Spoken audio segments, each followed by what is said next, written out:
Going through a breakup sucks. It's painful for you, it's painful for the other person.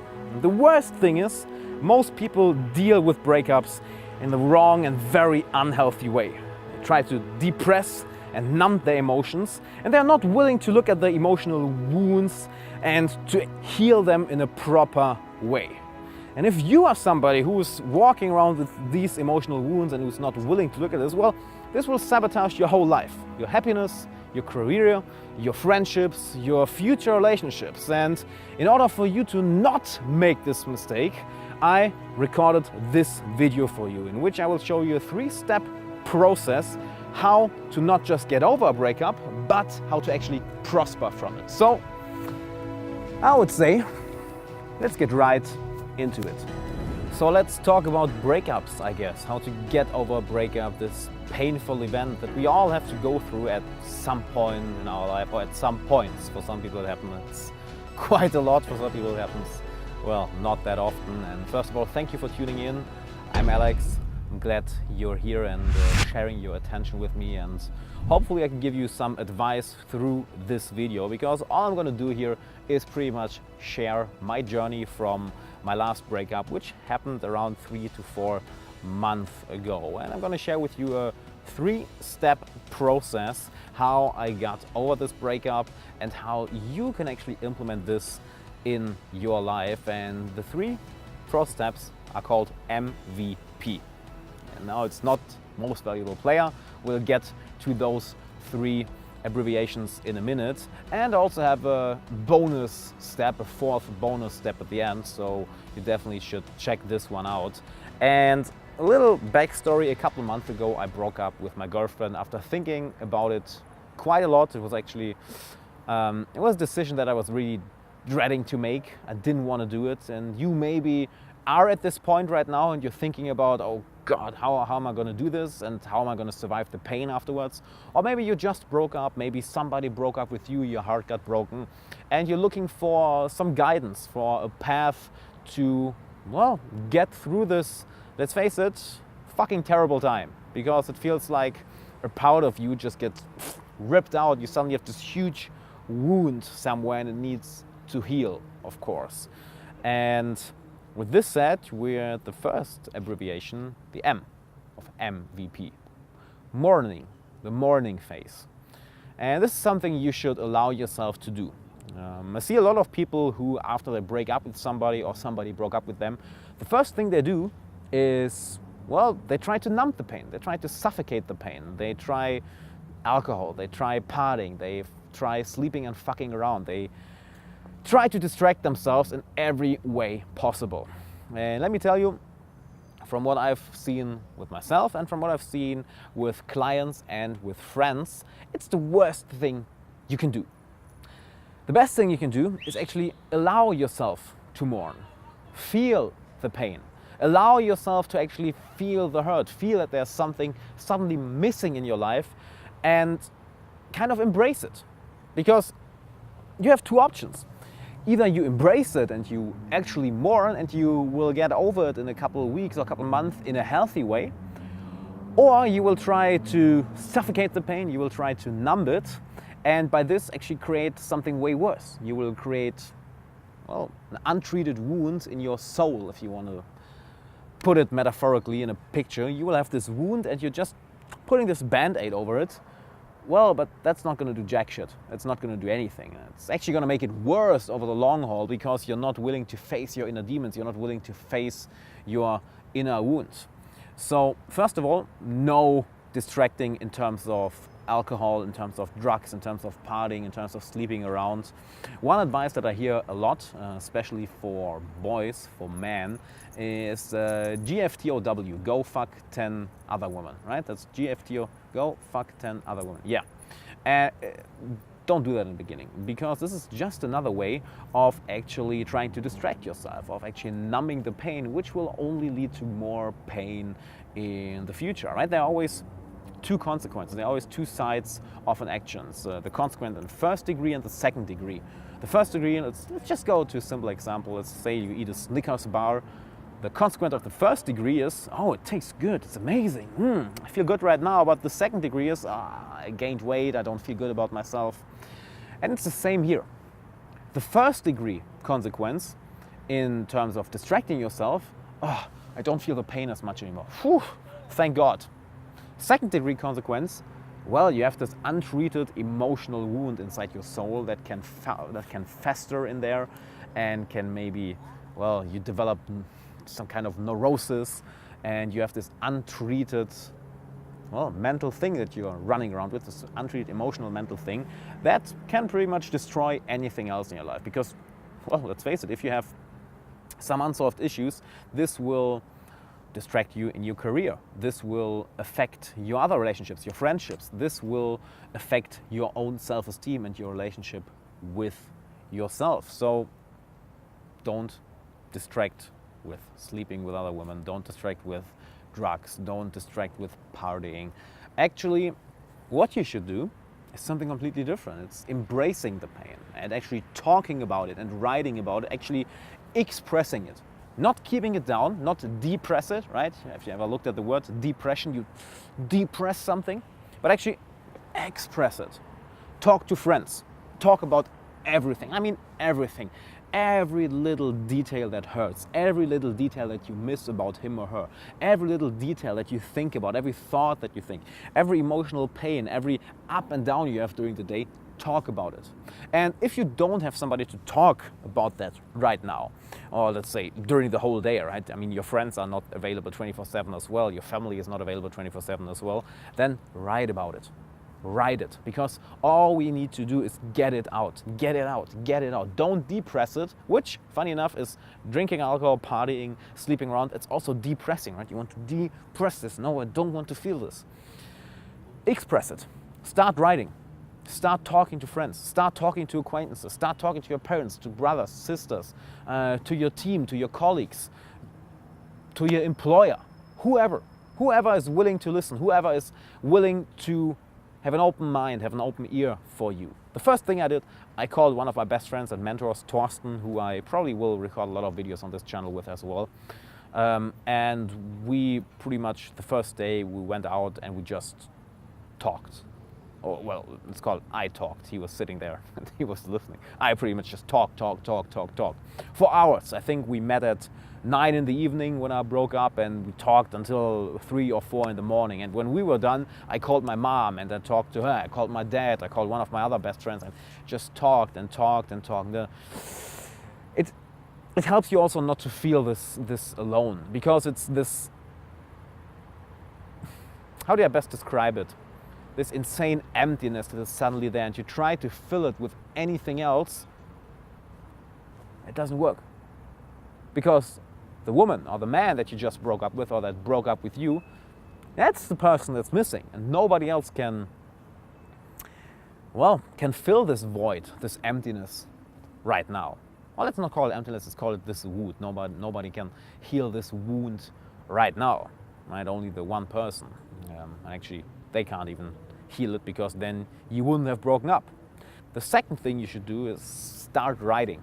What I did is just, I got my MacBook and I just started writing for hours and hours and hours and hours. I wrote about what was going through my mind, how confused I was, how all these new feelings were something I never experienced before, were the memories I had, the bad and the good ones. I thought about everything that I lost. I thought about everything that I could gain now. I just started writing. The goal is not to write something specific, right? It's not, oh, I need to write exactly this.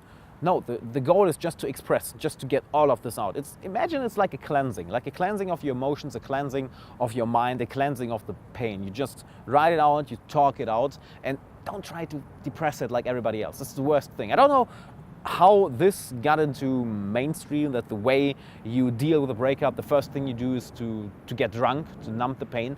I don't know whoever gave that advice. It's terrible advice. Just express. Another thing that I highly suggest to you is change your environment. I couldn't be at my apartment. I just couldn't do it. It was terrible. Just walking in my apartment and suddenly every little detail, just the corner of the room, suddenly poof, my mind was flooded with memories. So if you have the chance, move into a friend's place, get a hotel, get an Airbnb apartment, move into a hostel, move to parents, move to friends, to colleagues, to acquaintances, whatever. Just don't be in an environment where everything triggers memories, where everything triggers emotions, because this is the last thing that you need right now. You actually need something where you can express everything that's going on in you, and you need some kind of distance from the past, because this is now a thing of the past, right? It's this clear cut that suddenly happened, and well, every time if you cut something, it starts to bleed as well, right? And you're bleeding right now, your soul is bleeding. And if you do this cut, you need as much distance from the past as possible. So get another apartment. One thing I did, luckily I'm in the financial situation to do that. I just rented an Airbnb. I actually left the country for a couple of weeks. I think over, not even a couple of weeks, couple of months, or last couple of months I've been here maybe for just a couple days, weeks actually. For 4 months I've been here, maybe 3 weeks. So just getting out of the country, getting new input, getting into new environments. But all you need to do is get out of the environment, get somewhere else. Another thing I highly suggest to you that helped me a lot is don't try to be alone. Don't try to be alone that much. Have, in the best case scenario, sleep at a friend's house or an acquaintance's house, and be around people, around friends all the time. Because especially when we slip into depression or a lower state of emotion, we tend to retreat into our shell. We tend to retreat back home, back where we are alone, and want to lick our wounds, which of course is completely normal, but have somebody near, have somebody in the next room.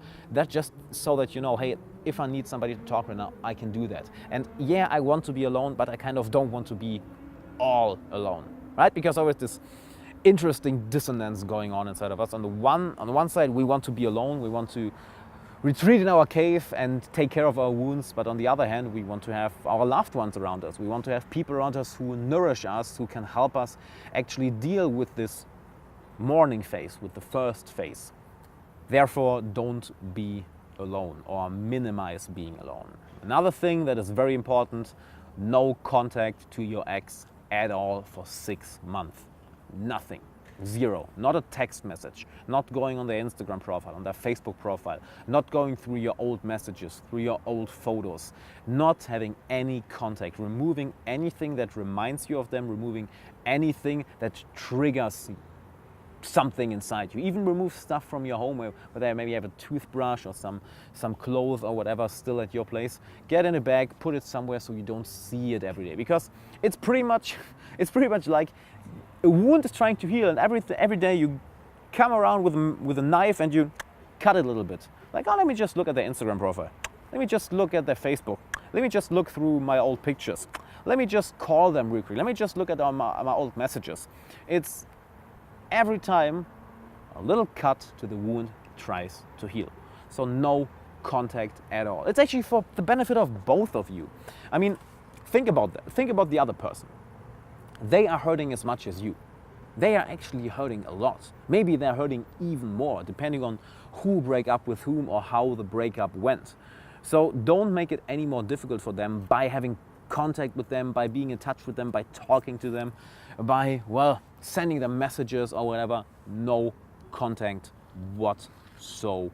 And like this, you're allowed to mourn. Right? That's the biggest thing. Allow yourself to mourn. Allow yourself to express all of this, and see it as a normal stage as well. I mean, the deeper the wound, the more common it is. Right? That's what they say. The deeper the wound, the more common it is. So this is a pretty deep wound that you're going through right now, or maybe that you went through. And well, you can be sure that every human being out there either is going through something like this, went through something like this, or will go through something like this. It's part of this magical, beautiful human journey, human experience. Something that you can't avoid, that nobody of us can avoid. So don't blame yourself if your emotions are overwhelming you. Don't blame yourself that you're crying a lot. I cried for days. Literally the first 2 days, man, I was dehydrated by just crying. I had to drink water constantly because I was afraid I was dehydrating pretty much. I was just crying. And allow yourself to cry, because this is also something that is cleansing. especially the first couple of days. The first couple of days, just mourn and express and express. So, to summarize the first phase, the morning phase, no contact. No depressing by, oh, I'm just going to sleep around with other women or other men right now. I'm going to party, I'm going to drink, I'm going to take drugs. No being alone. Be around friends, be around people that love you, that take care of you. Express everything. Talk. Write. No contact. Remove everything that reminds them of you. Just put it in a bag and put it somewhere, maybe in a closet or somewhere. Get into a different location. Move into a friend's place or whatever, so you're not getting triggered all the time. And of course, the most important thing, no contact. I can't stress this enough. No contact. And then allow yourself to mourn. It's natural, it's human, it's good for the soul. It allows yourself to get ready to heal at a later stage. Let's take things one step further and go to the second stage. So we have the mourning stage and we have the vitality stage. Because after the mourning stage, which can, well, last for a couple of weeks, should last a couple of weeks, there will suddenly come these little glimpses of you smiling. Suddenly you notice, oh, I'm not thinking about the person all the time. Maybe before you thought about the person literally every 2 minutes. And now you only think about the person twice per hour, once per hour, maybe 2 or 3 times per day. You think about the person less and less and less. And suddenly you're smiling more, you're laughing, you're getting a little bit of more energy. You start to suddenly do something and you start to get out of your shell just a little bit. Imagine you have this closed door and suddenly you're just sneaking through this little window in the door. You're opening up again, what's up, world? Maybe not yet. You're just starting to get a little more vitality. You maybe even start to meet new people. You maybe even start to go out. You still feel this hurt. And believe me, you will feel this hurt for quite some time. I read in an article that I think it takes about at least 8 weeks to get over a breakup. It was a very interesting article by a psychologist. I forgot her name. She wrote, well, it's normal for us humans to think or to know that if you break an arm, it takes a couple weeks to heal. And then it also takes a couple more weeks to make it strong again. But we don't think about this in terms of our emotions. But if we have an emotional trauma, which a breakup is an immense emotional trauma, it also needs to heal and then we strengthen, which is a later stage, right? So right now you're getting through the morning phase, you mourned, you cried a lot, and then you start to cry less. You start to smile suddenly, you start to get more energy. You suddenly start to pick up a hobby again. You suddenly maybe start to go to the gym again. You start to work on a project again. For example, what I started doing is I started writing on my second book right away because I noticed, okay, some energy is coming back. I want to do something again. Because even if you mourn just in front of your TV and if you mourn just at home on the couch and you sleep all day, at some point, after a couple of days, a couple of weeks, this little spark of life will come back, right? And if you've been through a breakup already, suddenly, oh yeah, you know what? Yeah, I want to do something. Or maybe you laughed about the joke. That was funny. Or maybe you called a friend and invited them to do something. Or maybe you suddenly sat down and worked on a project again. You suddenly started to go to the gym again. And proactively do this. Don't just wait for the mourning phase to end and then at some clear cut for the vitality phase. You get some more vitality in your body and your mind and your emotions. Don't just wait for this to begin. Actually do steps, take steps proactively to, well, start this phase. You can actually start doing this the first day or the second day after the breakup. I mean, those phases, they are not clear cut, right? They're fading into each other. It's not this, okay, A, B, C, or in our case, MVP, right? It's more a fading over from one phase to the other. Maybe you're still a little in the morning, but you're already getting a little more vitality, and suddenly you notice, okay, they're separating each other even more, and the morning phase suddenly is gone in the past. And if you're maybe in this phase right now, that you're mourning or that you had a breakup right now, think about what you can do right now that made you happy before the breakup, that made you smile. Hanging out with friends, going to the gym, maybe you play an instrument, play guitar, maybe you draw, maybe you loved reading certain books, maybe you loved being in nature, you loved meditating, which, by the way, meditating is something, and maybe I should add that to the morning phase as well, meditate. If you don't meditate, what the hell are you doing, man? Get control over your life and meditate. If you don't meditate, you pretty much lost control over your emotions and your mind. Meditate every day, regardless of a breakup or not. But especially in this breakup phase, meditate. Because in the beginning it will help you to mourn better. And as soon as you get to the vitality stage, it will start to actually pump up your emotions even more. You will start to get even more energy. And it's just, like I said, these little sparks, right? These little spikes. Suddenly you will do more stuff. You will want to do stuff. It's like your mojo is coming back, if you want to call it like this. You want to do something. Think about right now what you can do in this phase. Really, think about what you can do in this phase right now or in the future. What made you smile earlier? What made you smile earlier in life? Hanging out with friends, learning an instrument, reading, going to the gym, working out, maybe even watching a series or something. Doesn't matter what, something that lightened up your mood, something that made you come alive, something that made you happy. Right? Like I said, I immediately started working on my second book. I started going to the gym every day. I didn't start to lift heavy weights because I wasn't that full of energy already, but I started doing a lot of mobility work.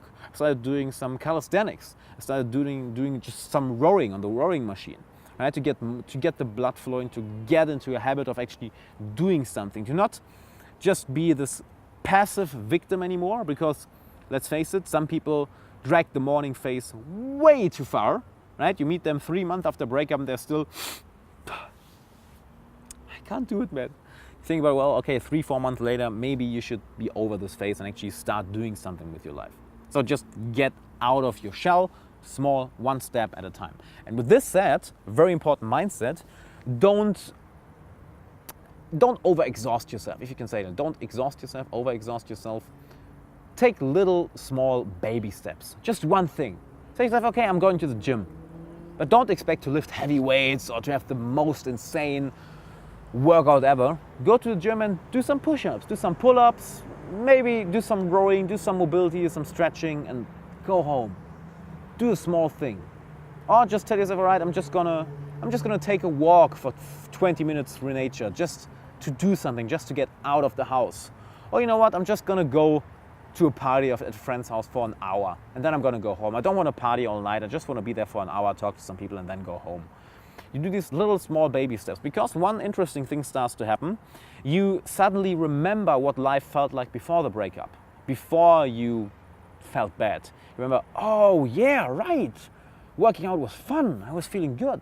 Oh yeah, right, when I was at a party I felt good, it gave me energy, I started laughing, I started to enjoy life way more.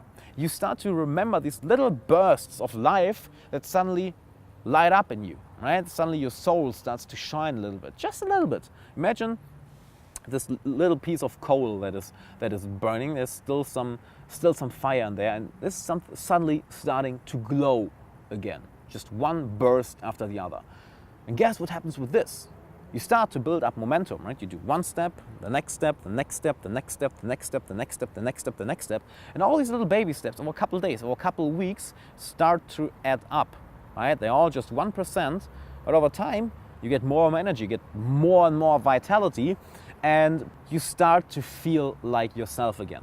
And this is the progression phase to phase number 3, prospering to your prosperity, MVP.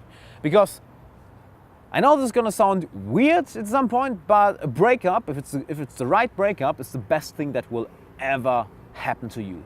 The creativity, the energy, the focus, the vitality, the prosperity you get after a good breakup is insane.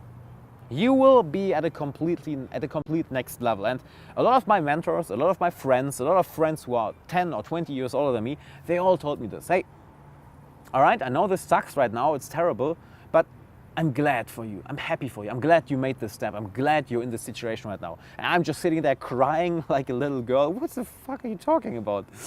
And they told me exactly this, hey, you will reach a new level of personal development, you'll reach a new level in your career, you'll reach new levels in your creativity.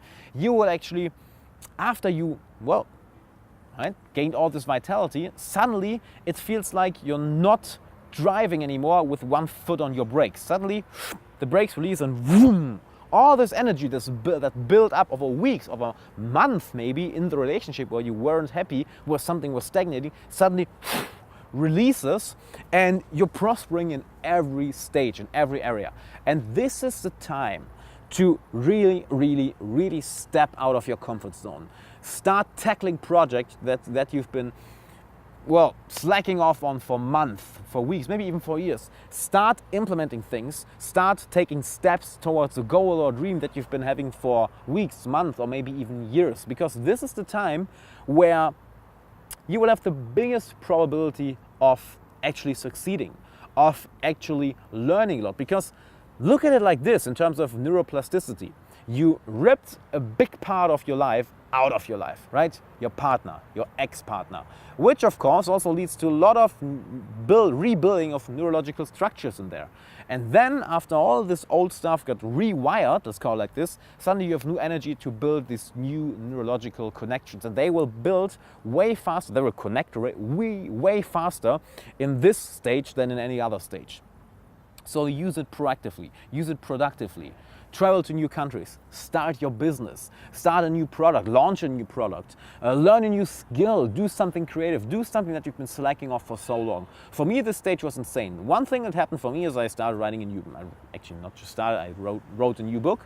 I launched a completely new online course. I launched a completely new coaching program. I made more money than ever before. I started to learn Russian and speak Russian right now. I mean, it's insane what can happen in a very short amount of time if you actually use this proactively, right? And it doesn't sound that hard. I mean, of what kind of time period are we talking about here right now? Maybe 3 months, 4 months, right? The MVP, the morning, the vitality, the prospering. It's a couple months. So you get a couple weeks of morning, then you suddenly start to get some signs of vitality, and then suddenly, boom, you're in the prospering phase, and you don't even know what's happening in your life. I mean, it's insane if you use this proactively. And then great things can happen in your life. Great things. And in terms of dating, something I totally forgot. In the vitality phase, when you start to get some new life, start dating. Definitely start meeting new people. I totally forgot about this. In the morning phase, don't do that. Allow yourself to mourn. But the vitality phase, start dating. And the prospering phase, suddenly you're starting to date left and right. You're getting a great new partner, great new partners, if you prefer to do it like this. And suddenly you have more confidence, you have more self-esteem. People are flocking to you because your expression that you started from the morning phase, right, is suddenly met with a wound that is healing. So this wound is not sucking your energy all the time. So you got into the habit of expressing yourself, plus all the vitality came back, and vroom, it's an amazing wave of energy that you can use, and upon which you can then, and you should actually build. And maybe you have an example of this in your life as well. Think about some people who broke up at some point, who broke up with their partner, maybe long-term partner, and what happened to them after a couple months if they used this in a wise way. I mean, sure, if they got drunk and weren't willing to actually, well, look at their wounds and to use this proactively, then probably nothing good happened with them. But all the other people who used it in a wise way gained from it. They benefited from it. They developed themselves.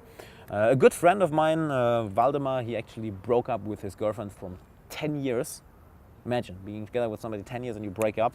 And we talked a lot because we almost went through the same process at the same time. I think he broke up with his girlfriend a couple of weeks after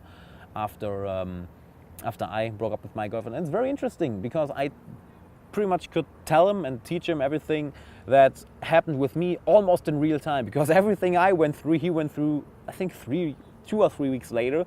So I was just like, okay, do this, do this. And you can see him actually going through these different phases. Now he's just killing it. He's just rocking at life. I mean, he was rocking at life before this as well. He's a real estate investor. But right now it's just more and more. He's insane. It's great to see. It's really great to see. And like I said, there's another stage number 4. These are the 3 steps, and after this, you're pretty much good. However, there's a 4th stage that will come months afterwards, maybe a year afterwards, a long time afterwards, which is complete healing. Complete healing. After a couple months, maybe half a year, maybe 9 months, maybe a year, maybe even longer, your wounds are actually completely healed. Because just because you're in the prosperity phase, that doesn't mean that all your wounds are healed. They are still there, right? Imagine like you broke an arm or you broke a leg, and of course it takes some time to heal, but then it takes a lot of time to build it up again. Then it takes some time to actually make it better than before. So there's still going to be some wounds, some things still right now. I mean, some things are still triggering me and I'm thinking, oh, fuck, I miss her. But those are little glimpses, sometimes maybe once every 2 days or something. And the more time passes, the more proactively you deal with this, which you should keep on doing, right? Keep on meditating, keep on writing, and so on, and keep on talking about it with friends and mentors. But at some point, it will actually heal. You actually will have gotten over the person. You will actually have gotten over the breakup. Actually, your wounds, well, are done. You're good. And that's the point where you may be in a new relationship, where you build a new life for yourself. And that's actually a point where you can start talking to your ex-partner again, if you want to. A good friend of mine, Daniel, he did exactly this. He broke up with his long-term girlfriend, I think, and I don't want to lie right now, I think almost 2 years ago. And they didn't talk for a whole year. What he did in this year was exactly what we're talking about right here. He expressed himself, he expressed a lot. He dealt with his pain, with his anger, with his fear, frustration, depression, with all of this. He dealt with this in a positive way. And, well, built a great life for him, built an even better, scored like this, built an even better life for him than before. And at some point, he became friends with his ex-girlfriend. They started talking again because they both, after a year, well, got over each other. Their pain was healed, the wounds were healed, and now they're friends, which is insanely great. Maybe I can do this with my ex at some point as well. Maybe you will be able to do this at some point as well, that you become friends with your ex after you really healed. And allow yourself a lot of time for this as well to heal, because the healing process will take some time. One thing that helps me until this day is meditation. I can't stress this enough. If you're not meditating, well, what the hell are you actually doing with your life? I mean, just look at all the successful people out there in the world who all say that they meditate every day for years. I mean, one of the biggest examples is probably Russell Simmons, right? Who's meditating a lot. Oprah Winfrey, Ray Dalio. I mean, they all meditate, and if they meditate, well, maybe there's something to it. Right? So, yeah, allow yourself to heal, even if it's a couple months after the breakup. And when you're healed, then you're also allowed to contact your ex again. But how do you know that you're completely healed? Do the following. Get something, see something, or get something in your hands and look at something that reminds you of your ex. Maybe a picture, maybe a piece of clothing you still have at home, maybe a place where you used to go together. And if you go there and you still feel like, yeah, we've been here, that was nice, but you suddenly start to smile. See, I actually thought about it and started smiling. It's like, yeah, that was nice. Then you know, oh yeah, I'm over it. Because before that you would be like, oh, I miss this, or it hurts. But if you still feel there's something coming up, even a little pain, it's okay, right? Because it's always kind of nostalgia, always hurts a little bit, right? But the good kind of hurt. So you get a little nostalgic, but you smile about, yeah, that was nice. Then you know you're over it and your wounds are healed. I hope you got something out of this, and I sincerely wish for you and hope for you that you will get over your breakup, that you will heal, that you will prosper, that your life will find some routine, maybe that you find your purpose again, because it's very difficult to have a purpose in this painful life situation, right? And if you have any questions regarding this video, if you have other questions in terms of breakup, in terms of emotional healing, right? This is a topic I'm obsessed with, because we are emotional beings. Well, not rational beings. Sure, we have the mind, and the mind is a great tool, but we humans are way more emotional than rational. So if you have any questions for this, for future videos, or questions regarding this video, please post them in the comments below. I'll try to record a future video on it, and I'm gonna answer every comment on this. And furthermore, if you know somebody who's going through a breakup right now, or is not dealing with a breakup in a healthy way, in a way that will make him or her prosper in the long run, send him this video. Just tell him, hey man, hey brother, hey sister, you know I love you, you know I want you to feel good. You know what, do yourself a favor, watch this video, let's watch it together, let's just implement this. I know it sucks, I know it hurts, I know you want the person back, I know you just fucking hate life right now. Watch this video, let's implement the stuff, and let's get you on the right track again. So Send them this video, maybe even watch it together with them because they don't want to be alone right now as well. Actually, be a good friend. Watch this video with them together and then start implementing it. Start being there for them. Because that's actually a funny side note as well. If you know somebody who's going through a breakup right now, the best thing you can do is be a good listener. Be next to them. Be there for them. And I don't mean in a shallow way, yeah, sure, I'm there for you. Actually, be there for them. Talk to them every day. Write them. When I was talking about my friend Waldemar, right? I talked to him every day. I wrote to him every day. Hey man, how you doing? Hey man, how you doing? Hey man, how you doing? And we talked almost every day. Because this is what the people need in this kind of situation. They need to be close to someone. They need emotional healing. They need emotional support. And if you can give them this video with your presence, please do that. So send them this video and watch it together with them. And don't just watch them heal. Watch them prosper afterwards. And see you in the next video. Bye.